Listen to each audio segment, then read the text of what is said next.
ఈరోజు హైదరాబాద్ నుంచి వస్తున్నాడు కదా, దమ్ముంటే రమ్మను, చంపేస్తాం, అటాక్ చేస్తాం, నరికేస్తామని చెప్పారంట. సరే, మీరేం చేస్తారో.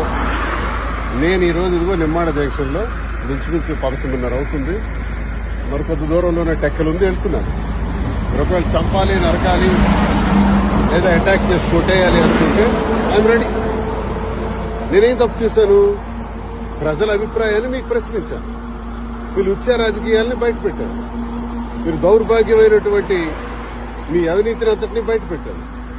మీరు చేస్తున్నటువంటి కేడీ రాజకీయాల్ని బయటపెట్టారు. అంత మాత్రం చంపేస్తారా? ఓకే, జరుగుతున్నటువంటి అన్యాయం మీద మాట్లాడితే అటాక్ చేసేస్తారంట. చూద్దాం, అది కూడా.